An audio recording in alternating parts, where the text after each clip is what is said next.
finally, away from Dhurandhar to something you wrote just in the last couple of days in or for the print, and you wrote about Hema Malini and the passing of Dharmendra, and you wrote about how Hema, who is even by any definition today, someone who has been in an unconventional marriage now for years to Dharmendra, who has remained.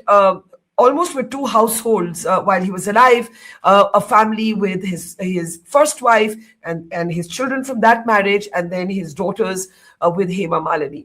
And you have also spoken about how Hema, a member of parliament, not an actor turned parliamentarian, chose to grieve, and how that moved you in a very quiet, sort of unassuming fashion. Can you talk a little bit about that?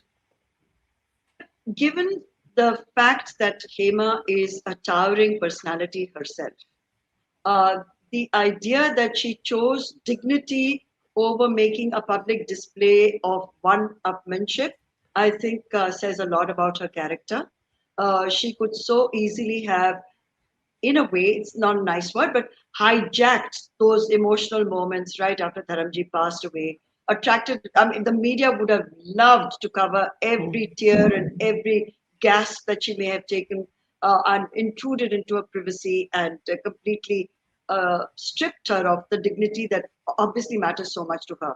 Now, given that she is a member of parliament and a highly respected one, and that the ruling party would have probably bent over backwards had she but just indicated that she would have wanted something on a huge scale to mark the passing of, he was her husband at the end of it all. He had two parallel families, a primary family and her, but at no point had either of them disengaged or disowned one another as husband and wife. So I think she chose well. She chose like a Hema Malini, like I would expect.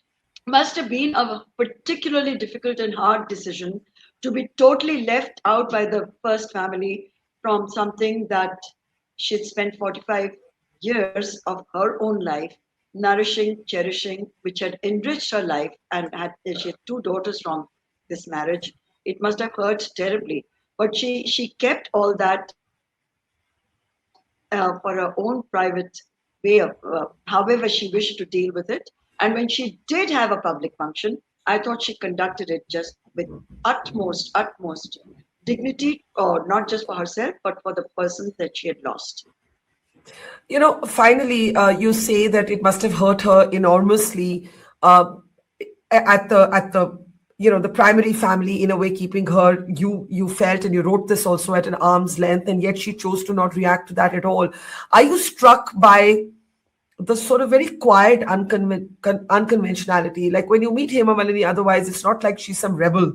She's not exactly your idea of rebellion, and yet she has lived this deeply unconventional life. I'm just wondering what your thoughts are on that.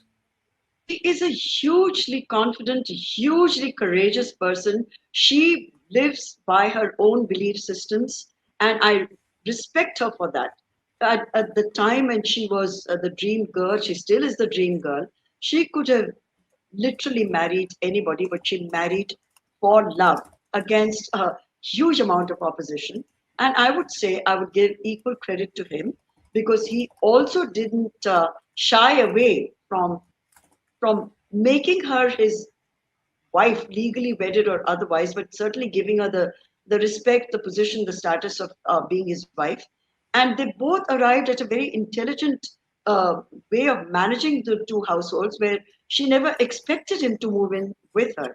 She always had her own life. She would continue to have her own life, but he was an integral, intrinsic part of that life. He enriched her life all the way. But yes, she was not a flag waving activist, and she must have taken the brunt of the worst kind of Bollywood nastiness that the other woman normally faces in circumstances like this.